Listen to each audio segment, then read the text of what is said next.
Face à l'ultimatum posé par le président des États-Unis, Vladimir Poutine campe sur ses positions. Nos conditions restent inchangées. D'ailleurs, ce ne sont pas des conditions, ce sont des objectifs, ceux de la Russie. Jusqu'à présent, on nous disait que les souhaits de la Russie n'étaient pas clairs. Nous les avons formulés en juin dernier lors d'une réunion avec le ministère des Affaires étrangères.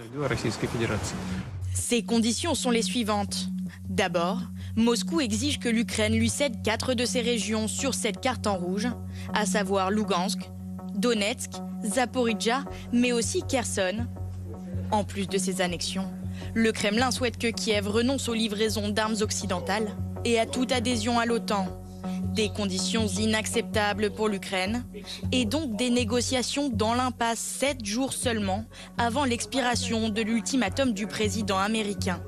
Donald Trump devient de plus en plus réaliste. Il a compris que Poutine voulait continuer sa guerre et que maintenant, avec des centaines de drones et des dizaines de missiles, en effet, il bombardait les objectifs civils, notamment des villes, bien sûr, et la capitale, Kiev, que par conséquent, il voulait faire céder l'Ukraine. Sur le front, la guerre s'intensifie et la Russie gagne du terrain. Le pays a lancé davantage de drones contre l'Ukraine en juillet que lors de n'importe quel autre mois depuis le début de l'invasion en 2022. D'après les dernières estimations des services occidentaux, 1 million de soldats russes seraient hors de combat, c'est-à-dire blessés, morts ou prisonniers, contre 400 000 du côté ukrainien.